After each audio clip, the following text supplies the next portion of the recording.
Taste the Daily.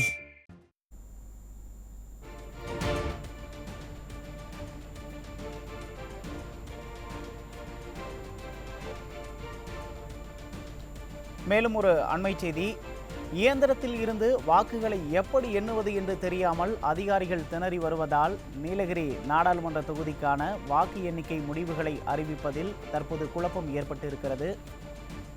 இது தொடர்பான செய்திகளை தற்போது நாம் பார்த்து வருகிறோம். இது பற்றிய கூடுதல் விவரங்களை செய்தியாளர் ஆனந்த்குமார் வழங்க கேட்கலாம். வணக்கம் ஆனந்த்குமார்.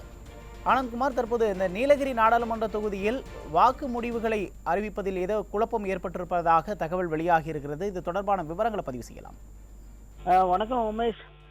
நீலகிரி நாடாளுமன்ற தொகுதிக்கு இன்று காலை 8 மணி முதல் வாக்கு எண்ணிக்கையானது தொடங்கியது. முதலில் 8 மணிக்கு அளவில் தபால் வாக்குகள் எண்ணப்பட்டிருந்த நிலையில் கிட்டத்தட்ட ஒரு 9 மணி அளவில் மற்ற 6 தொகுதிகள், அதாவது உதகை, குன்னூர், கூடலூர், மேட்டுப்பாளையம், அவினாசி மற்றும் பவானி சாகர் 6 சட்டமன்ற தொகுதிகளுக்கான வாக்கு இயந்திரங்கள் சீல் வைக்கப்பட்ட அந்த ஸ்ட்ராங் ரூம்ல இருந்து எடுத்து வரப்பட்டு அனைத்து கட்சி பிரமுகர்கள் முன்னிலையில் வாக்கு எண்ணிக்கையானது தொடங்கியது.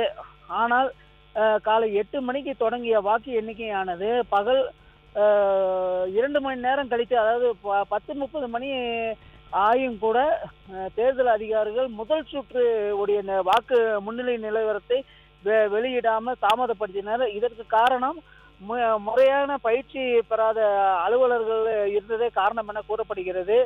அதாவது கிட்டத்தட்ட நீலகிரி சட்டமன்ற தொகுதியில் 470 அரசு தேர்வு செய்யப்பட்ட அலுவலர்கள் நியமிக்கப்பட்டிருந்தனர். இவர்களுக்கு முறையான பயிற்சி முதலில் ஏற்கனவே அளிக்கப்பட்டிருந்தது.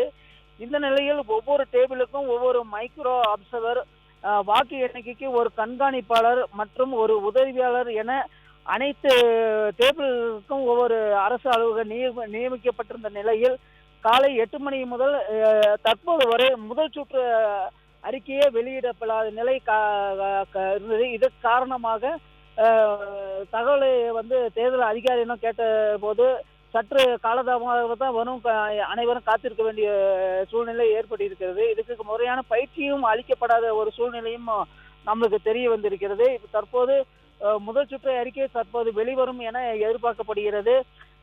மேலும் இந்த முறையான பயிற்சி அளிக்கப்படாததால் பத்திரிகையாளர்கள் முதல் அரசு கட்சி அனைத்து முகவர்கள் வரை எதிர்பார்த்து காத்துக் கொண்டிருக்கின்றனர். இந்த இது இங்கே உள்ள அனைவரிடம் அதிர்ச்சியை ஏற்படுத்தியுள்ளது. உமேஷ்,